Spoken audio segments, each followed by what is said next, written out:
مفتی صاحب سے میرا سوال ہے کہ کیا امام اعظم ابو حنیفہ رحمۃ اللہ تعالی علیہ نے اپنی کتاب میں نبی کریم صلی اللہ تعالی علیہ وآلہ وسلم کے والدین کریمین کے عدم ایمان کا ذکر کیا ہے؟ استغفر اللہ۔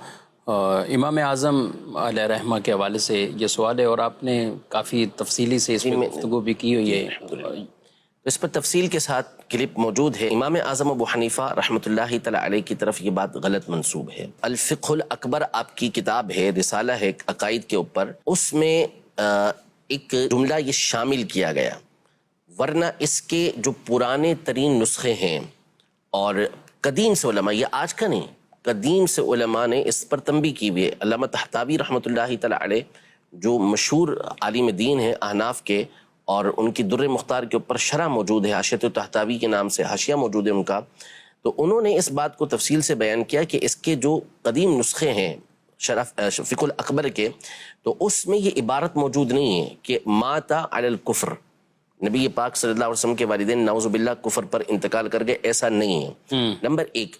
اور بعض نسخے جن کے اندر یہ عبارت شامل ہوئی، تو ان میں بعض نسخوں کے اندر، یعنی جو بعض اس کے آپ کو ملیں گے، کتابیں ملیں گی جو پرانی لکھی ہوئی ہیں، تو اس کے اندر ما ماتا علی الاسلام، ما ماتا علی الکفر، اس کے الفاظ ہیں، یعنی ما نفی والا، تو اس کا معنی یہ بنے گا کہ یہ دونوں کفر پر نہیں مرے، دونوں کفر پر نہیں مرے۔ اور بعض نسخوں کے اندر یہ ہے کہ ماتا علی الفطرہ، کہ یہ حضرات جو ہے وہ فطرت، یعنی وہ جو دور فطرت تھا اور دین فطرت تھا، اس پر ان کا انتقال ہوا ہے، یعنی اس وقت تک چونکہ نبی پاک صلی اللہ تعالیٰ علیہ وآلہ وسلم کی جو دعوت تھی وہ آئی نہیں تھی، آپ صلی اللہ تعالیٰ علیہ وسلم ابھی ماں کے پیٹ میں تھے، اور آپ کے والد گرامی کا تو انتقال ہو گیا تھا، تو اس وقت تک تو نبی پاک صلی اللہ تعالیٰ علیہ وآلہ وسلم کی دین اسلام کی دعوت تھی نہیں، اور والدہ کا انتقال بھی نبی پاک صلی اللہ تعالیٰ علیہ وسلم کی جب 6 سال کی عمر تھی تو اس وقت ہو گیا تھا۔ تو اس لیے یہ دونوں حضرات نبی پاک صلی اللہ علیہ وسلم کے اعلان نبوت سے بہت پہلے دنیا سے رخصت ہو چکے تھے، اور یہ وہ زمانہ تھا جو فطرت کا زمانہ کہلاتا ہے، یعنی 2 نبیوں کے درمیان کا زمانہ ہوتا ہے، اور اس میں ایک نبی جو پہلے والے ہوتے ہیں ان کی تعلیمات تقریباً ختم ہو چکی ہوتی ہیں، تو وہ لوگ نبی پاک صلی اللہ علیہ وسلم کے جو والدین تھے، سیدنا عبداللہ رضی اللہ تعالی عنہ اور سیدہ آمنہ رضی اللہ تعالی عنہ، دونوں کے دونوں یہ کبھی بھی بت پرستی کے اندر مبتلا نہیں ہوئے، کہ نبی پاک صلی اللہ علیہ وسلم کے آبا و اجداد، یعنی آپ کے والد، آپ کے والد کے والد، اور یہ سلسلہ جو کڑی جا رہی ہے سیدھی اوپر، دادا پردادا اوپر، یہ سارے اوپر تک حضرت آدم علیہ السلام تک کوئی بھی ایسا نہیں کہ جو بت پرستی کے اندر کبھی مبتلا ہوا۔ انبیاء جو اس میں ہیں ان کا تو تصور ہی نہیں ہے۔ باقی اس کے علاوہ حدیثوں کے اندر موجود ہے کہ نبی پاک صلی اللہ تعالیٰ علیہ وآلہ وسلم نے یہ ارشاد فرمایا کہ میں ہمیشہ بہترین صلبوں سے پاکیزہ رحموں کی طرف آتا رہا ہوں، یعنی جو بہترین لوگ تھے اس زمانے کے، انہی سے نبی پاک صلی اللہ علیہ وسلم کا نور منتقل ہوتے ہوتے سیدنا عبداللہ اور پھر اس کے بعد سیدہ آمنہ رضی اللہ تعالی عنہا تک آیا ہے۔ اور یہ بھی حدیث پاک کے اندر موجود ہے کہ ہر زمانے کے بہترین افراد موجود ہوتے ہیں، اور ایسے افراد ہر زمانے کے اندر موجود ہوتے ہیں جو کبھی بھی اللہ کے علاوہ کسی کی عبادت نہیں کرتے۔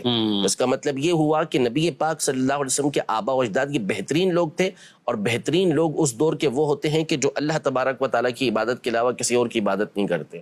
تو ایسا تو کبھی ہوا ہی نہیں کہ یہ حضرات جو ہے یہ شرک و کفر کے اندر مبتلا ہوئے، یعنی توحید پر تھے، یہ موحد تھے۔ پھر اس کے بعد ان کا معاملہ، یعنی نبی پاک صلی اللہ علیہ وسلم کے جو والدین کریمین طیبین رضی اللہ تعالی عنہما ہیں، اس پر علماء کی یعنی ڈھیروں کتابیں موجود ہیں، علماء احناف کی کئی کتابیں موجود ہیں، کئی محققین علماء جیسے امام ابن کمال پاشا رحمۃ اللہ تعالی علیہ احناف کے علامہ سیوطی کہلاتے ہیں، اتنی کتابیں تحریر فرمائیں، ان کا رسالہ مطبوع ہے اس مسئلے کے اوپر۔ اسی طرح امام محمد ابن محمد مرتضیٰ الزبیدی رحمۃ اللہ تعالی علیہ احناف کے زبردست محقق گزرے، کتاب لکھی ہوئی ہے انہوں نے اس موضوع کے اوپر، والدین کا اسلام، ہاں نبی پاک صلی اللہ علیہ وسلم کے والدین کے اسلام کے اوپر۔ اور اسی طرح اعلیٰ حضرت امام علیہ سنت رحمۃ اللہ تعالی علیہ نے شمول الاسلام کے نام سے مکمل کتاب تحریر فرمائی۔ تو کئی علماء نے اس موضوع کو ثابت کیا، اور اس میں ایک بحث یہ کی، بالخصوص اللہ پاک علامہ جلال الدین سیوطی شافعی رحمۃ اللہ تعالی علیہ کی قبر انور پر کروڑا کروڑ رحمتیں نازل فرمائے کہ انہوں نے اس مسئلے میں کمال کیا ہے، اور انہوں نے 6 اور بعض کے مطابق 7 رسالے لکھے، اور اس میں دلائل قاہرہ کے ساتھ اس بات کو ثابت کیا کہ نبی پاک صلی اللہ تعالیٰ علیہ وآلہ وسلم کے والدین کریمین رضی اللہ تعالیٰ عنہما مومن تھے، اور انہوں نے حدیث پر تفصیل سے گفتگو کرتے ہوئے یہ بھی بیان کیا کہ غیر موضوع حدیث من گھڑت نہیں ہے. فضائل کے اندر معتبر حدیث کے اندر یہ موجود ہے کہ نبی پاک صلی اللہ علیہ وسلم نے اپنے والدین کو زندہ کیا اور ان کو کلمہ پڑھا کر اپنی امت کے اندر بھی شامل کیا. یعنی یہ روایات بھی ہیں اور یہ موضوع نہیں ہے. موضوع نہیں ہے. ہاں موضوع نہیں ہے یہ. اس پر تحقیق فرمائی علامہ سیوطی رحمۃ اللہ تعالی علیہ نے اور اللہ ان کو جزائے خیر عطا فرمائے اس کے اوپر. اس کے بعد بہت سے لوگ ان کے ان دلائل کو نقل کرتے ہوئے آئے ہیں. تو امام اعظم ابو حنیفہ رحمۃ اللہ تعالی علیہ کی کتاب کے اندر اصلاً یہ بات موجود نہیں تھی. پہلی یہ خیانت اور دھوکہ ہے کہ جو اصل میں دیکھیں اس دور کے اندر پریس تو تھے نہیں. ٹھیک ہے. یہ تھوڑی تھا کہ کسی نے کوئی کتاب لکھی اور پریس میں بھیج دی تو اب جو کتاب بھیجی وہ سیم 5,000 10,000 نسخے وہی چھپیں گے. نہیں اس دور میں یہ تھوڑی ہوتا تھا. اس دور میں یہ ہوتا تھا کہ کتاب لکھی, لکھنے کے بعد اس کے جس کو چاہیے وہ اس کی نقل کرتا تھا, اپنے ہاتھ سے لکھتا تھا یا کسی سے لکھواتا تھا. اب اس میں بہت سارے پہلو موجود تھے کہ بعد میں کسی نے لکھا. اچھا اب مثال کے طور پر یہ عبارت موجود تھی تو وہ ما ماتا علی الکفر کے الفاظ تھے کہ کفر پر ان کا وصال نہیں ہوا. اب بعض لکھنے والے جو ہوتے ہیں وہ اہل علم نہیں ہوتے, تو اب یہ 2 دفعہ ماں آیا نا تو کسی کاتب سے ممکن ہے کہ غلطی ہو گئی ہو کہ اس سے ماں ساقط ہو گیا, ماں چھوڑ دیا اس نے کہ وہ سمجھ رہے ہیں کہ پہلے والے نے غلطی کر کے ماں ڈبل لکھ دیا تو اس نے آگے لکھ دیا اس طریقے سے. تو لکھنے والے تو تیزی سے لکھ رہے ہوتے ہیں, ان کی بہت زیادہ توجہ ان چیزوں کی طرف نہیں ہوتی. آج بھی کمپوزر اس طرح کر رہے ہوتے ہیں. بالکل ایسے. تو یہ ہو سکتا ہے, ممکن ہے. تو ابھی بھی جو زمانے قریب کے بڑے بڑے محققین گزرے جن کی مخطوطات کے اوپر اور بالخصوص حنفیوں کی کتابوں کے اوپر بڑی گہری نظر گزری ہے, انہوں نے اس بات کی تحقیق کر کے ثابت کیا کہ مصر کے قدیم کتب خانوں کے اندر وہ نسخے موجود ہیں کہ جس میں یہ عبارت سرے سے لکھی بھی نہیں ہے. تو اس لیے ہرگز ایک تو امام اعظم ابو حنیفہ رحمۃ اللہ تعالی علیہ کی طرف یہ بات منسوب کرنا درست نہیں. اگر کریں تو تحقیق کے ساتھ پھر پوری بات کریں کہ اگر بعض نسخوں کے اندر یہ بات آئی ہے تو وہ ما ماتا علی الکفر والی بات آئی ہے. اور اہل علم اگر اس جگہ کی عبارت جن کتابوں کے اندر جن نسخوں کے اندر یہ شامل کر دیا گیا ہے, اگر اس مقام کو پڑھیں گے نا پوری عبارت کو تو ان کے سامنے بات واضح ہو جائے گی کہ ماتا علی الکفر کا یہاں پہ کوئی معنی بنتا ہی نہیں ہے.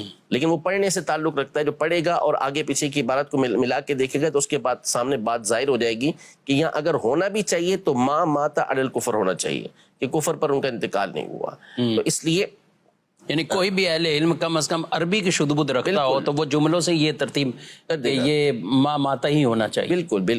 اور پھر اس کے اوپر دیکھیں مسئلہ یہ ہے کہ یہ مسئلہ ایسا نہیں تھا کہ جس کو چھیڑا جاتا. یہ مسائل بہت سارے مسئلے وہ ہوتے ہیں. اب بعض لوگ کہتے ہیں کہ جی علماء چھپاتے ہیں. یہ بعض لوگوں کی جملے ہیں نا سوشل میڈیا پر آج کل جن کو اس طرح کی باتیں کرنا ہوتی ہیں. مسئلہ یہ ہے کہ اس طرح کی گفتگو کسی نے چھیڑی, سامنے سے جواب دے دیا گیا. اب ہم نے جواب دے دیا مثال کے طور پر. اب نفس مسئلہ کی طرف بھی اگر ہم چلے جائیں ایمان والدین مصطفیٰ صلی اللہ تعالیٰ علیہ وآلہ وسلم ورضی اللہ تعالیٰ عنہما پر, تو اس کے اوپر بھی تفصیل سے گفتگو ہو سکتی ہے اور علماء جواب دے کے آ چکے ہیں. اب آپ بتائیے کہ اس مسئلے کو چھیڑنے کا فائدہ کیا ہوا سوائے انتشار کے. آپ کہہ رہے ہیں کہ بھئی یہ بات آپ بیان کر رہے ہیں تو آپ وہ پوری بات تو نہیں بیان کر سکے نا عوام کے سامنے. آپ نے تو صرف ایک الزام رکھ دیا امام اعظم ابو حنیفہ رحمۃ اللہ تعالی علیہ پر, حالانکہ اس کے جواب تو علماء دے چکے تھے. تو اصل انصاف تو یہ تھا کہ پھر آپ دوسری طرف کی بات بھی بتاتے یا پھر آپ سرے سے اس مسئلے کو چھیڑتے ہی نہ. اہل علم جو ہے یہ اچھی طریقے سے ان باتوں کو جانتے ہیں, وہ کتابیں پڑھتے ہیں تو ان کے سامنے یہ باتیں تھوڑی چھپی ہوئی ہوتی ہیں. اس طرح کی بیسیوں باتیں ہیں. یہ اختلافات کوئی نئے تھوڑی ہوتے ہیں, یہ تو نیا انداز ہوتا ہے. جال وہی ہوتا ہے, دام وہی ہوتا ہے, نیا انداز ہوتا ہے جو یہ لے کر آئے ہوتے ہیں. باقی ان کے جوابات یہ صدیوں پہلے ہمارے علماء یہ کتابوں کے اندر دے کر جا چکے ہیں. ہم آج بھی درس نظامی کی کتابوں کے اندر وہ چیزیں پڑھ رہے ہوتے ہیں. صحیح بات. مولانا عوام کو یہی چاہیے, دین ہے اور یہ دین کا علم ہے تو یہ کس سے لے رہے ہو. فانظروا عمن تاخذون دینکم, تو یہ تم دیکھو ضرور کہ تم اپنا یہ دین کس سے حاصل کر رہے ہو. تو علماء حق علماء اہل سنت الحمدللہ اب بھی موجود ہیں. ہمیں اس طرح کے بحث میں پڑھنا ہی نہیں چاہیے اس طرف. ہم صرف انہی کی رہنمائی کے پیچھے چلتے ہوئے اپنے معاملات کو وہ دیکھیں اور وہی علم سیکھیں. اور اگر کہیں وسوسے ایسے پیدا بھی ہو گئے تو اس کی بھی رہنمائی علماء دین علماء اہل سنت سے آپ لیں تو انشاءاللہ آپ کو بڑی وضاحت کے ساتھ وہ بیان بھی کر دیں گے.